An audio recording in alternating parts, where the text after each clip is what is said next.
Je vais déconstruire un petit peu les devenus parce qu'en fait, effectivement, mais deux tiers, effectivement, dans le privé, 2 tiers des employés dans le privé sont pris en charge, effectivement, par des mutuelles et ne payent pas les 3 jours de carence. Donc en fait, il y a des accords de branche, des accords d'entreprise. Ça, on le dit pas, le ministre. Ça, il le dit pas. Après, un fonctionnaire, quand il se fait arrêter, il perd 25% de ses primes. Eh oui, pas le privé. Le privé, ils ont leurs primes aussi. Et puis nous, encore une fois, on va devoir payer le quoi qu'il en coûte, parce que c'est les fonctionnaires qui doivent payer le quoi qu'il en coûte. Et encore une fois, il n'y a même pas un rapport complet. C'est-à-dire qu'on nous sort des inepties. L'État est employeur. Il faut comprendre que l'État est employeur. Et aujourd'hui, on a l'impression qu'on découvre ça en disant tiens, oui.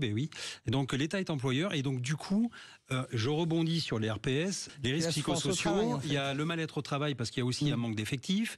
Il y a les conditions de travail qui sont pas optimum. Donc en fait, l'administration crée son propre problème et derrière, une fois que des fonctionnaires s'arrêtent, et là je suis d'accord, le ministre il est pas médecin, donc il peut pas nous dire tout et son contraire, c'est un médecin qui nous arrête, et donc du coup après ils nous disent tiens, c'est la faute des fonctionnaires, il faut redresser le bateau. Je suis désolé, encore une fois, il faut mettre la tête dans le moteur, regarder un peu pourquoi il y a un taux d'absentéisme avant d'accuser les fonctionnaires d'être des tirs au flanc. Je suis désolé. Quand il y a eu la Covid, on était content de trouver les fonctionnaires, on les a applaudis tous les soirs aux fenêtres, il y avait un concert de casseroles, et aujourd'hui on les monte du doigt en disant que c'est des feignasses. Moi ça me choque.